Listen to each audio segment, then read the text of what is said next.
second app I wanted to mention, I honestly cannot remember if I mentioned before or not, Steve. But real quick, I'll do it very slowly. On my phone, I'm looking at Death Watch, and Huh. it says system temporary down. So apparently they died and they didn't know it. Damn. But I'm going to That's keep it on there because I want to see what it asks all right. for death predictor. If it tries to like take blood or something, then I would be very scared. Yeah, if Like they ask like for a sample of blood. yeah, a sample of blood. Like take a pinprick of your finger and hold when you see blood, hold it up to the camera lens. Like Yeah, something maybe it like can that. work. Maybe it can work in conjunction with the heart rate monitor. You're right. Right. That's crazy. The next one Maybe you can do like that laser surgery where it cuts knife. It's like becomes a laser cutting knife. Anyway, go ahead, Dor. Oh, I gotcha. The next thing I want to talk about, I've only used a little bit. I believe it's very new, even though it already has 10,000 downloads. I still think it's new, and I think it's going to grow and get better, more full. But this is a home screen replacement, and it's called Net Front Life Screen.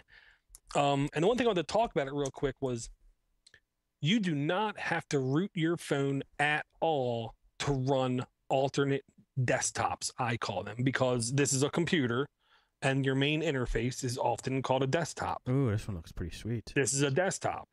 They call it home screens.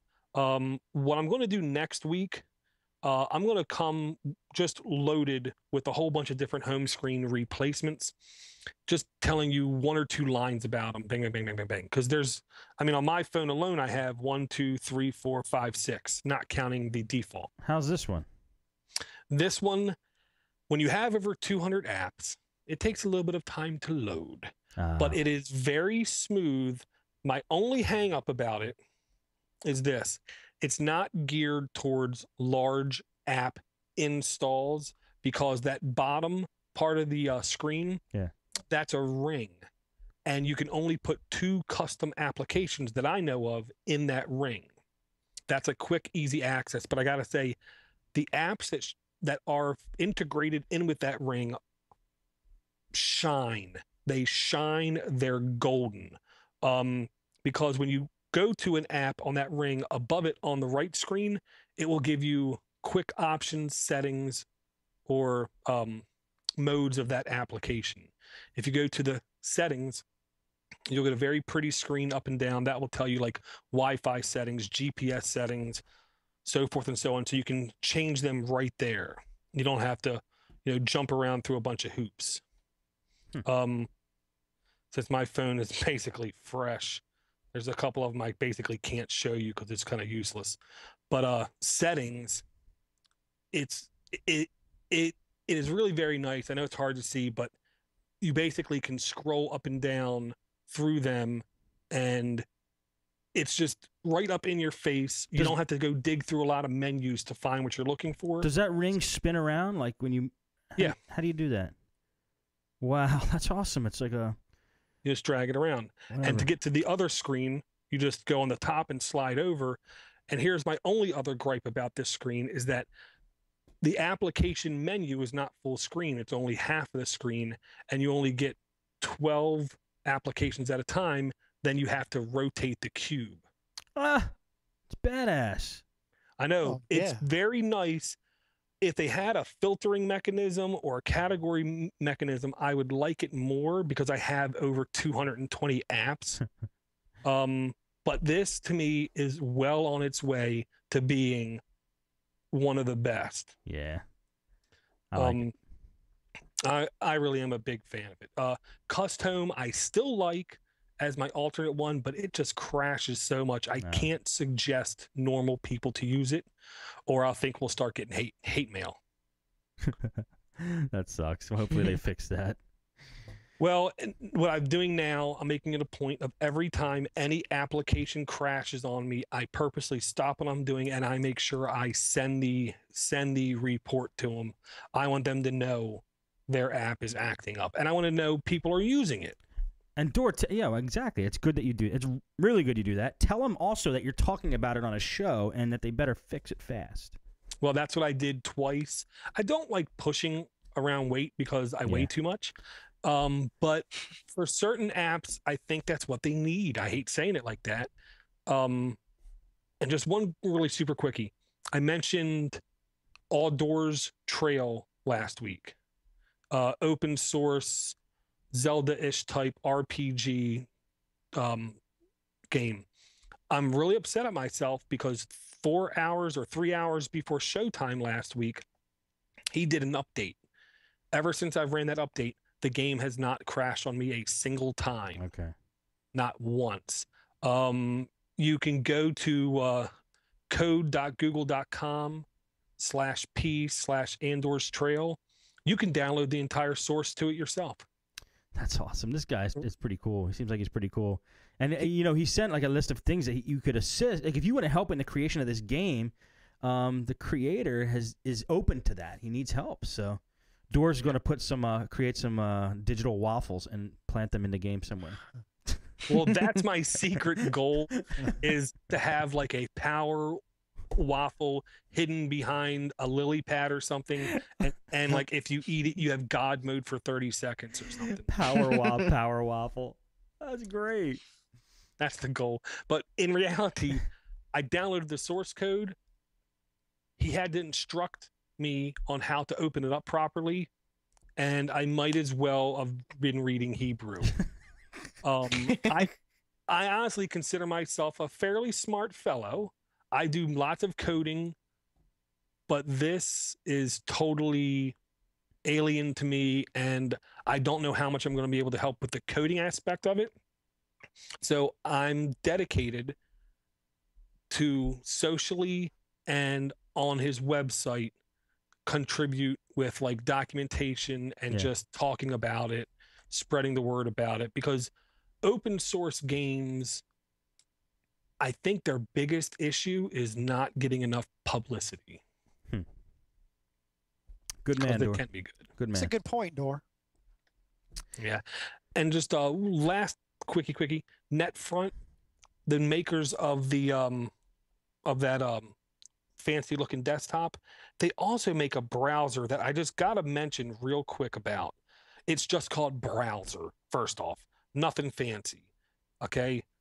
The interface to it is very vanilla, nothing fancy at all, but it has two things about it that I really like.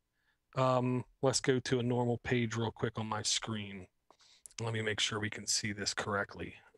I just got a new phone. I don't know how much it's going to represent in this, but I'll load. Okay.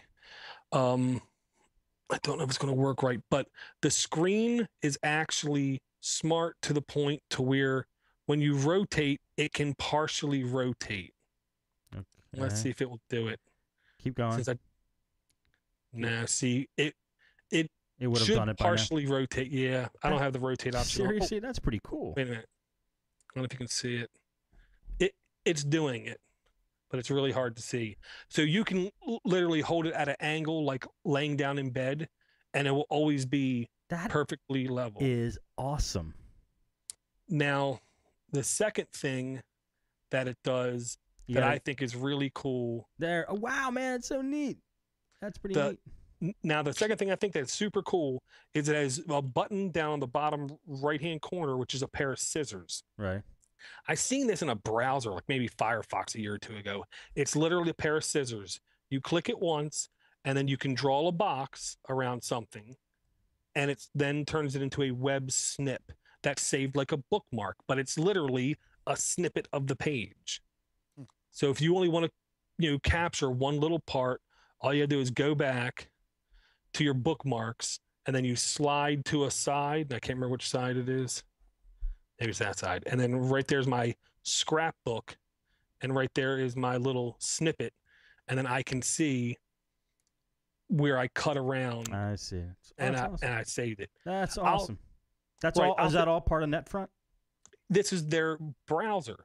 This is not a full-featured browser. There's many things that's not available that's in other browsers, but it has a niche. I'll say that. It's definitely cool. Okay. And this company, I didn't know this. They make, besides the home screen, besides the browser, they make NetFront Life Documents Pro that I believe you can use with all Microsoft Office documents. It looks like they have a free and a paid version. Free, I believe, is browse only. The paid version, you can open and edit Word, Excel, PowerPoint. Damn. And it's only $1.99. Wow. That's pretty awesome. It beats buying Office.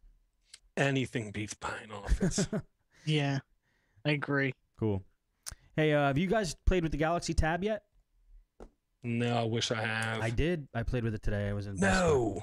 Yeah, I went to Best Buy for Black Friday just to join in the craziness. And after I found a parking spot, I finally got in there, and the only thing nobody was looking at was the Galaxy Tab. Now, that's just because, people go in and they go, I want a laptop, and they just run over to all the laptops. But, like, the Galaxy Tab is, number one, overpriced right now, and number two, it's kind of new. Nobody really knows about it. But I got to play with it. Man, I really like it. I really like it. I mean, in my opinion, the iPad is too big and heavy. I mean, if you ever try to hold one with one hand, you just start to get tired. This thing's slick, man. It's small. You can hold it with one hand, and you could type. You could hold. What I like about it is you could hold it upright and type with two thumbs on it.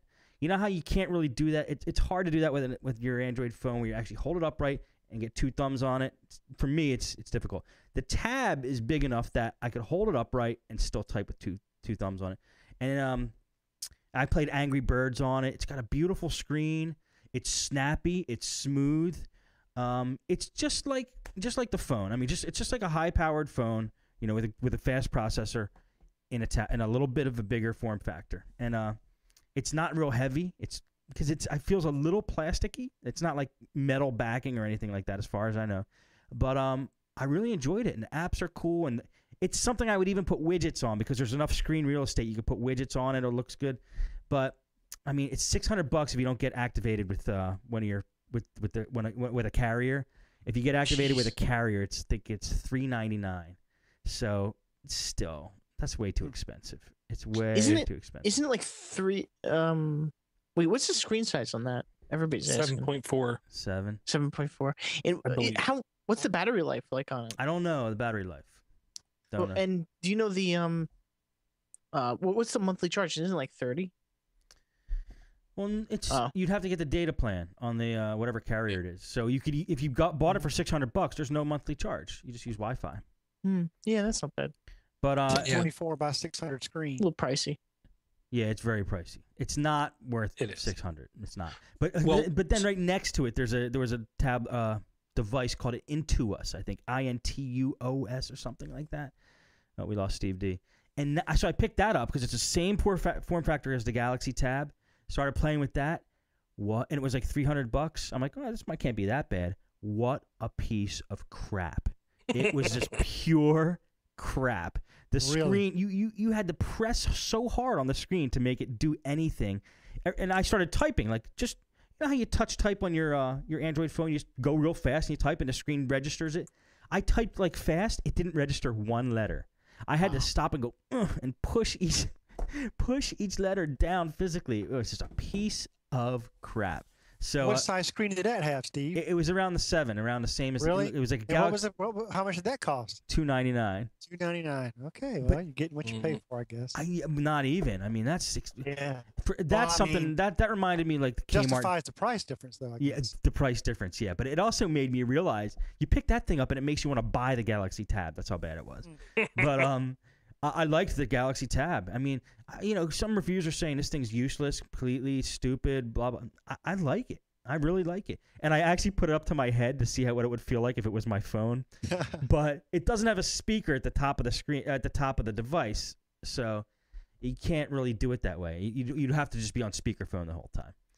But I did really like it. And it was snappy and smooth. And so you can use it like a phone then? I think you could. I can't remember who told me. It was Door or somebody told me you can use it as a